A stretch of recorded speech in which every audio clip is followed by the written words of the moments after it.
What's up, caregiving family? This is Candace from our FTD Journey. And today I think I'm going to continue the conversation on lowering your expectations. And here's why.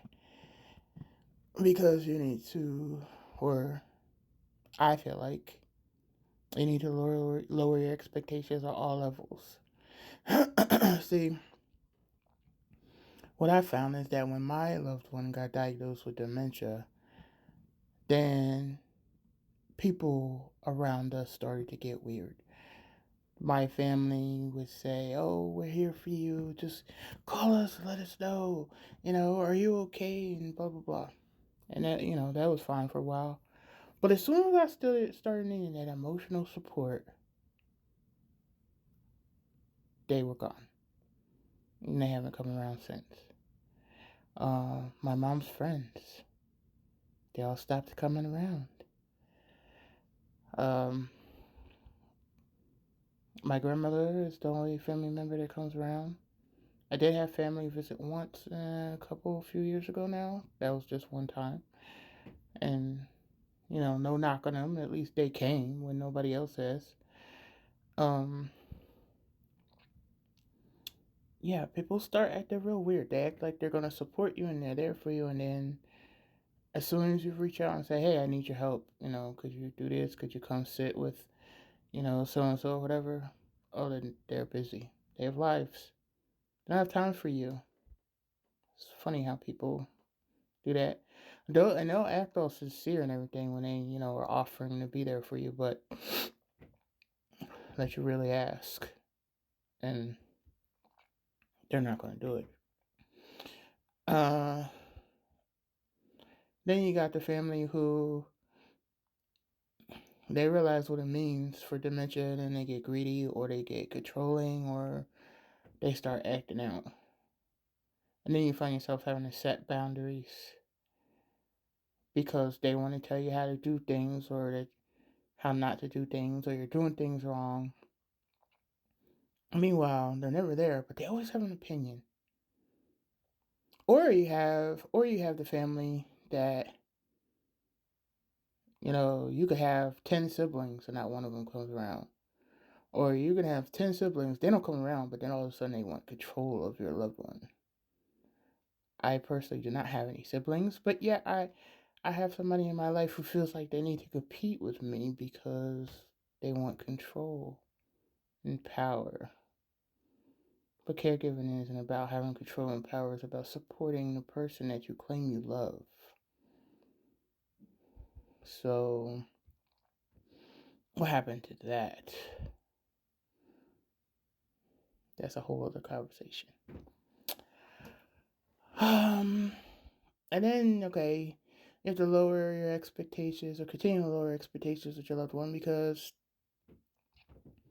you keep expecting them to be the person that they were before they got ill. They're not. They've changed. They can't do the things they used to do. Or they say things that are hurtful. So then you have to develop a thick skin because suddenly you're getting yelled at and cussed at and smacked at and punched at. And it's a whirlwind. Caregiving completely changed my world. It made me a lot more cynical about people.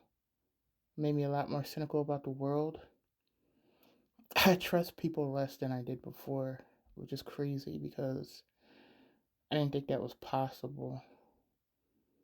But then when I got to see how ugly people are, how people will steal from you, how people will yell at you and degrade you when all you're trying to do is the best you can for your loved one. Whoa. I mean, there's a place in hell for those people, but like all I'm trying to do is the best I can for my mom. And all I want is peace because my mom is getting towards the end of her life. And in the most chaotic times in your life, people will willingly and happily add more chaos. You would think that situations like this would make people behave better, but it doesn't. It brings out the ugly in people. If you have one or two good people by your side while you're going through this journey with your loved one, be thankful. Like, count your blessings and just be glad, because I'm going to tell you now, in my experience of the people that I've spoken to have more than a couple of people supporting you is rare. I've had to learn some pretty tough lessons over years. I've also had to learn that I need to file for guardianship, but I don't have the funds to do it yet. And then I need to find this housing, and it's like, but I need to take care of my mom, who's late stage, and I have to figure all this out because I have somebody in our lives that won't give up control. It doesn't make sense. And I shouldn't have to worry about this. I should right now be focused on taking care of my mom and, dealing with my day-to-day grief. And there shouldn't be any worries from anybody. But that is my life we're talking about here. So did I really expect things to go smooth? Nope. Um, Sorry. Uh, I think, yeah, I think lowering your expectations on something like this on all levels is highly expected, because you're gonna have to make a shit ton of adjustments, and aside from having to get used to not having people, I'm kind of used to being alone. I'm an only child, so it's not like I had a bunch of people around me anyway when I was growing up.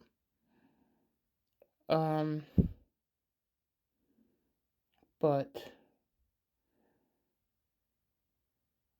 people are quick to walk away.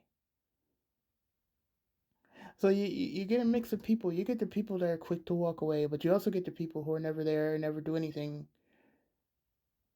But they also have a lot to say.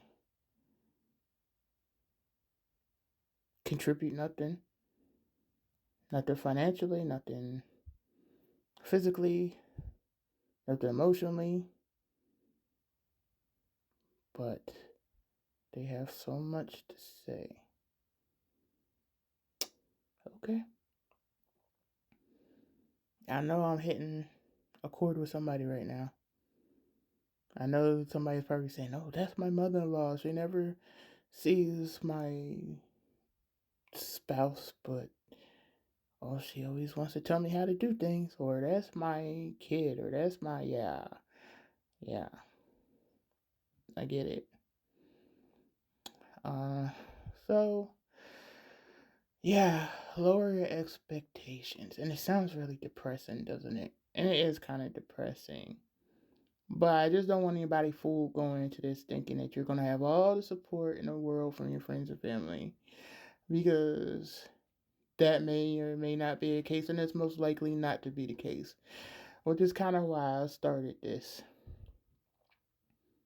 blog, because I want people to have support, and I want to be that support, and I also like to get that support from the very people that I'm also helping.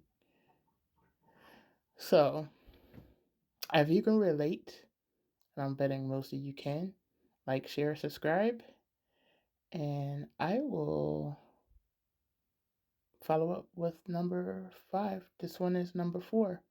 So, thank you for watching. Bye.